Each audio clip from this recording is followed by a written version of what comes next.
and that some of the changes made to Nanaki's character, like giving him that more childlike voice, only served to further the parallels between both Cloud and Nanaki.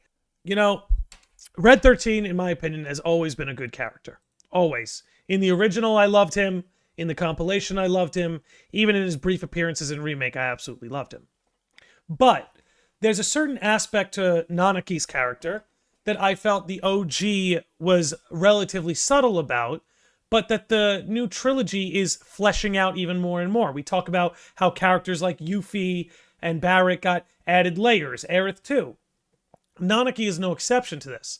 Now, here's what I'm getting at. Guys, I don't know if you've noticed, but there are quite a lot of parallels between Nanaki and Cloud. Again, the amount of parallels between Nanaki and Cloud is actually quite staggering. Allow me to get into a few of them.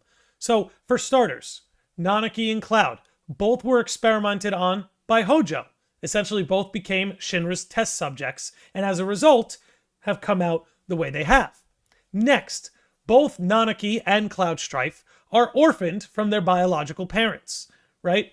Obviously, Bugenhagen took in Red 13. Cloud got taken in by Shinra, for lack of a better term. But yeah, both experimented on by Hojo, both orphaned from their biological parents. Another thing the two of them have in common, they're both mentally teenagers, but biologically adults, right? Red 13 Nanaki is like 45 years old, but in terms of his species, he has the mental maturity of like a teenager, someone who's 14. Cloud is 21 years old, but because he was essentially in a 5-year coma, he has the brain, he has the mental capacity of a 16-year-old. So you kind of have this similar dynamic where you have like a teenager's mind in an adult's body. On top of that, with both Nanaki and Cloud, both need to uncover a truth about their past and their home.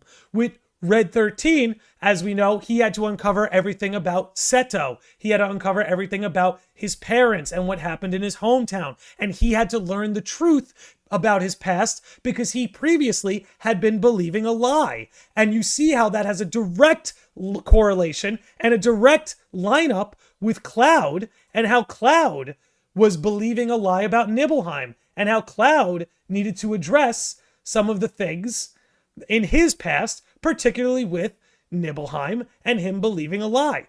And as if that wasn't enough parallels for you, keep in mind that both characters have essentially created a fake persona to cover up the fact that they are relatively immature. Again, with Red 13, we have him with his fake voice, the one, "I am that which you see before me."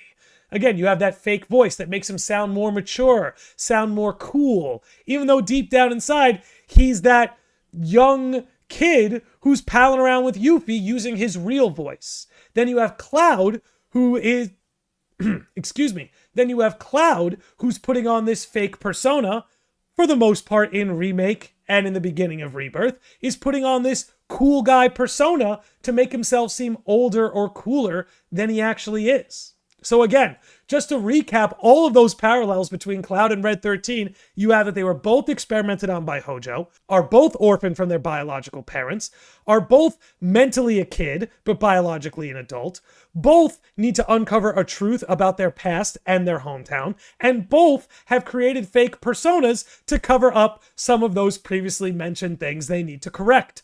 So that's something that completely blew my mind, is that both Cloud and Nanaki have all of these parallels, and that some of the changes made to Nanaki's character, like giving him that more childlike voice, only served to further the parallels between both Cloud and Nanaki. So again, it's one of those things where I'm like, it just makes me really happy as a longtime fan of FF7 to see those sorts of things further fleshed out the way they were. You just watched a clip from my podcast, The Landy Live. If you are interested in more content involving video games and RPGs, then go ahead and subscribe to this channel and be sure to follow us on other platforms like Twitch, Spotify, and Twitter. If you want to become a Sage of the Lodge, feel free to become a YouTube channel member or follow the link in the description. Stay beautiful, sickos and normies, and we'll catch you on the next one. May your heart be your guiding key.